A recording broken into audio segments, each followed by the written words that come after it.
It's not just another day in your life. Things are changing for the better. At Comcast, we see those changes, and we're thinking about how we use technology today to live, work, learn, and play. And we're building for the future now, so we're better prepared for the wants and needs of tomorrow. That's why Comcast is rolling out multi-gig internet speeds to more than 50 million homes and businesses before the end of 2025, making our already industry-leading network even faster, smarter, greener, and more reliable. Over the decades, Comcast has been your partner, working hard to serve your community, and will continue to be your partner. We're expanding our gigabits so you can enjoy the tiny bits that matter most.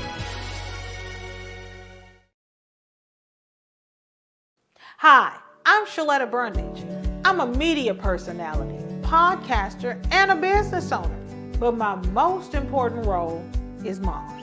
3 of my beautiful kids have been diagnosed with autism spectrum disorder. When I didn't know who to trust or where to turn, I found ACRA. ACRA provides home care services to families all over Minnesota. The care is not one size fits all. They know each one of my kids is unique.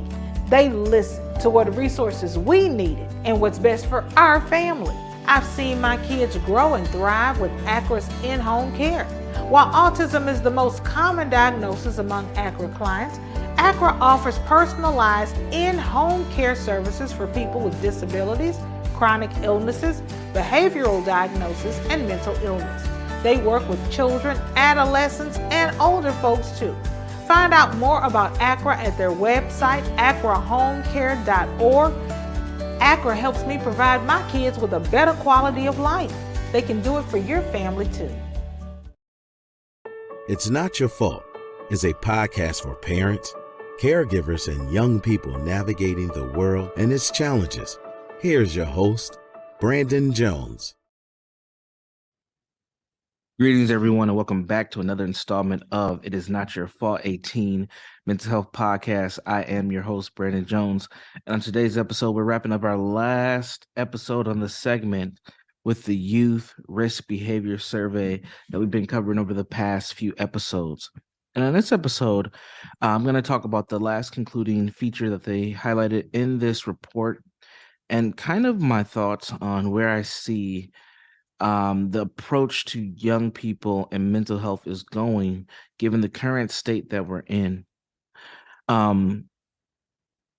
It's sad that we continue to see so many different young people struggling in so many different ways: school shootings, carjackings, community violence. When I say community violence, gun violence, robberies, kidnappings. Young people suicide is up. Young people contemplating and utilizing self-harm.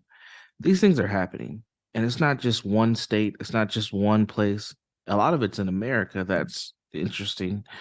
But since we're in the United States, since we're in America, we have to focus on the youth here, but not saying that our youth have more important things than others. But it is important for us to understand that something's happening with young people here in the United States. The access to weapons, the access to drugs, the access to alcohol, and the access to unhealthy sexual practices are all things that young people have been entrenched with and they're utilizing. And I think a lot of adults, a lot of parents, a lot of caregivers, a lot of people who work with young people are terrified. I'm terrified. I'm a father myself. I have 3 daughters. Think about it all the time. What are the things that they've been exposed to, introduced to, when I'm not looking, when I don't have my, finger on the pulse, so to say, when their mother is not looking, when their mother is not aware of the things that are going on? Because believe it or not, we can't monitor our children 24/7. It's just impossible. Many of our children, they go to school for anywhere between 6 to 8 hours, depending on how the school's set up, sometimes even longer. Then they do their homework or they get into their activities, their sports or whatever. They also may get on the internet. They might get on their tablets, on their phones or whatnot, and we can't monitor everything. And that's not to put fear or paranoia in your hearts or in your mind, but it is a reality that we just cannot control everything that young people see, do, hear, and experience. So I say that to say we have to have a different approach when we talk about combating some of these things that are out there. We have to have a different approach when it comes to the mental well-being and the mental health treatment of our young people.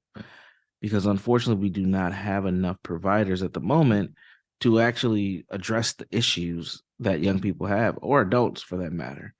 So we need a new approach towards mental health. And I'm going to talk a little bit about that in this episode. And I'm going to talk about it in an extensive way in the episode to come. But first, let me talk about the last portion of this report. The last portion of this report, again, and that's the Youth Risk Behavior survey that was done by the Center for Disease Control, the CDC, put this out. They talked about new and emerging national data. And this is what it said from the report. The National Youth Risk Behavior Survey included 3 new measures for the first time in 2021. Those 3 new measures were school connectedness, parental monitoring, and unstable housing. These measures will increase our understanding of protective factors for youth and social determinants of health. Now, that may be a new term for some of you, social determinants of health. Those are the systematic factors. There's 10 of them, 10 core ones. There's probably more than 10 that impact people's ability to live a healthy life. And when we think about things like access to quality air, we think about things like access to food, a consistent income and money flow, adequate education, things of that nature. Those all can fall under the concept of social determinants of health. So continuing on from the actual report.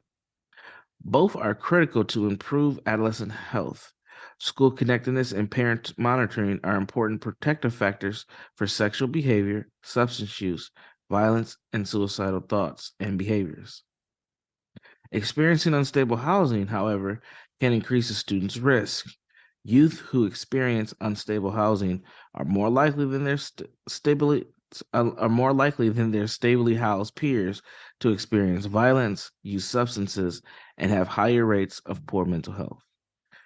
So what this study is saying, and again, this is a 10-year study from 2011 to 2021, they're saying that they have noticed a trend where you include these 3 factors: school connectedness, parental monitoring, and unstable housing.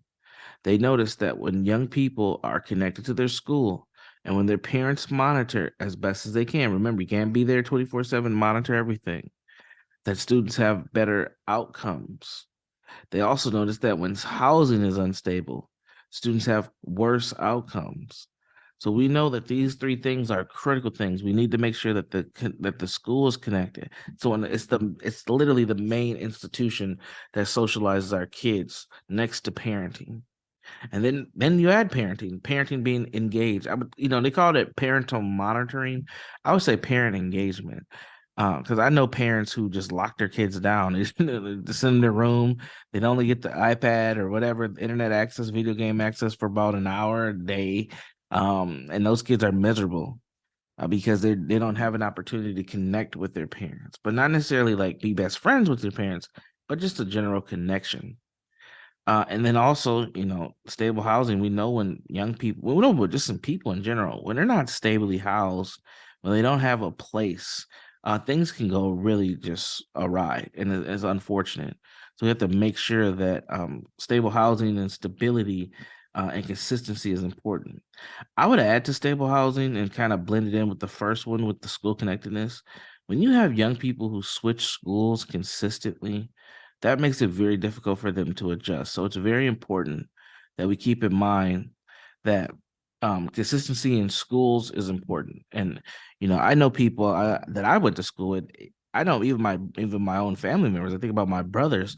They went to way more schools than I did. They went to way more elementary schools and middle schools than I did. There was a lot of switching going on, and for some reason, my school access always maintained stability. I only went to 3 schools. I went to the same elementary school, the same middle school, and the same high school. But my younger brothers, they had a different situation where they went to different schools. So I definitely think that plays a role in being able to develop friendships, connection with educators, a connection to the school when there's so much instability that takes place. So A couple more things from the report that I wanted to share with you. It says protective factors are characteristics, conditions, and behaviors that improve health outcomes or reduce the effects of stressful life events and other risk factors. School connectedness, which is feeling among adolescents that people at school care about them, their well-being, and their success, has a long-lasting protective effect for adolescents. Youth who feel connected at school are less likely to experience risk related to substance use, mental health, violence, and sexual behavior. School connectedness also protects against co-occurrence of this risk. School connectedness was asserted by asking whether students felt close to people at their school. Parental monitoring is another important protective factor for adolescents. High parental monitoring, defined as parents or other adults in the students' families, most of the time are always knowing where they are or where they are going or who they are going to be with, is associated with the decrease in sexual risk, substance use, experiences of violence, and suicidal thoughts and behaviors. Parental monitoring was assessed by asking students whether their parents or other adults in their home most of the time or always knew where they were going and who they would be with. So again, this having a general understanding where your kids are at, what they're doing, who they're connected with, will help just to reduce the risk of them finding themselves in some very uncomfortable, dangerous, and scary situations. So we know that it's important to be engaged and involved with your children for not just their mental health, but also their ability to succeed. But that doesn't mean locking them down and keeping them away from things. And that doesn't mean that your level of fear and paranoia should be sky high, but your awareness should be. And you want to make sure that you keep a good connection with your children so that the communication can be very effective as well. Otherwise, you may be putting your child in even more jeopardy than you want them to, and they may be pushing away from you because of the position that you're taking of locking them down. And I bring that up because I've had a few parents recently ask me a few different types of questions that all were kind of within the same ballpark. And I think that a lot of people are parenting from a position of fear due to just where things are in society. And I get it. I understand it professionally and personally. I understand it personally because I am a dad, and I think about my children as they enter into their, younger teen years and they want more independence. And I think about the things that I hear and see that I've seen as a therapist and as a person who's worked in community for so long, and how my heart would just drop if anything happened to my kids. I get it. But at the same time, I don't want to shelter them from the realities of life, and I don't want to shelter them from having life experience that helps them grow. So there's a thin line that happens that we have to unfortunately balance in this society for our children to have an opportunity just to be children. And that's scary. And then professionally, I think about it because, at the end of the day, I've dedicated my livelihood to assisting and helping people grow and thrive to the best of their ability. And I don't have the answer all the time. I have ideas, but I don't have the answer, because if I did, one, I'd probably be a multi-billionaire because I've solved the problem of how to help children thrive. But two, these problems would stop happening, and they haven't. So I hope that folks like yourself, folks like me, we can continue to, use our brain energy, use our heart energy to make the change that's necessary for our children to thrive and succeed in the society, and make sure that this place is safe enough for them to do it. Again, I'm not ringing the alarm here, and I'm not, rattling the cage, so to say, to scare you or make you more paranoid about what's happening. But I am just going to keep it, 100 with you, keep it very real, and let you know that at the end of the day, there are things that we can do, and there are things that are happening at the same time. And we have to just use our best judgment to give our children a chance to thrive and grow in the society. So with that, as always, you can reach out to me with questions, comments, or concerns a couple of different ways. The first way is at my own website. That's jegna.org, www.jegna.org.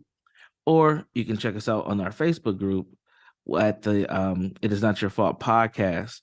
If you put that in the Facebook search, you can find us. Hit us up there. We share articles and information there all the time. You can also find me at ShalettaMakesMeLaugh.com. That is ShalettaMakesMeLaugh.com. This has been another installment of It Is Not Your Fault, a teen mental health podcast for not just adults and caregivers, but also for young people. Make sure you share this podcast with somebody you care about and come back next time. Peace. To check out previous episodes of It's Not Your Fault, or to learn more about Brandon Jones, log on to ShalettaMakesMeLaugh.com. Well, this is awkward. On this season of Outside Chance, we're about to put the fly in fly fishing. I'm about to prove there's an outdoor activity for everybody. Yeah! This one I'm pretty confident I can make. I'll break down gear, costs, and best locations to learn. Holy crap. Whoa! Yeah! Life is meant to be experienced. Did you see that? Join me and find out what you've been missing. I am so excited to invite you to a one-of-a-kind experience featuring Isabel Wilkerson, the acclaimed New York Times best-selling author of The Warmth of Other Suns and Caste. You don't want to miss this incredible keynote event, emceed by NPR's Angela Davis and moderated by Chanda Smith-Baker. Wilkerson will share her powerful insights on the impact of caste on American society. Join Teach for America Twin Cities and the Minneapolis Foundation at Northrop on Friday, April 28th at 7 p.m. for an intimate evening of discussion and discovery. Visit Northrop's website or scan the QR code on your screen to secure your tickets today. Be part of something bigger. Join us at Northrop Auditorium for Exposing America's Invisible Scaffolding on April 28th at 7 p.m. When I walked across that stage at my high school graduation, I was excited, but confused about my next step. Then I walked through the doors at Doherty Family College. Doherty Family College is part of the University of St. Thomas. It's a 2-year college that lets you earn an associate's degree and puts you on the path to your bachelor's degree. Classes are small, so I have a personal relationship with professors committed to my success. Like the name says, they treat us like family. They call us scholars because they believe we could do anything we put our minds to. They set us up for excellence with free tutoring, and that's not the only thing that's free. Laptops, books, even breakfast and lunch, and bus fare. That's part of the package here at Doherty Family College. It's even free to apply. So do like I did. Go to dfc.stthomas.edu and set up a tour.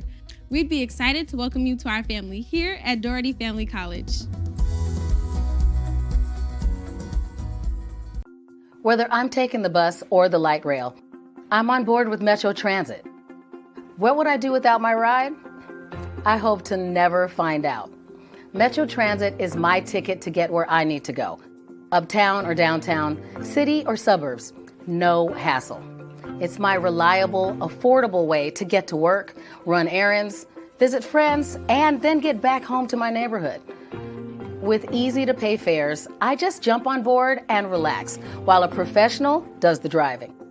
This is my time to listen to my music, catch up with my friends on social media, play a game or read, or just chill out and unwind on the way to my destination.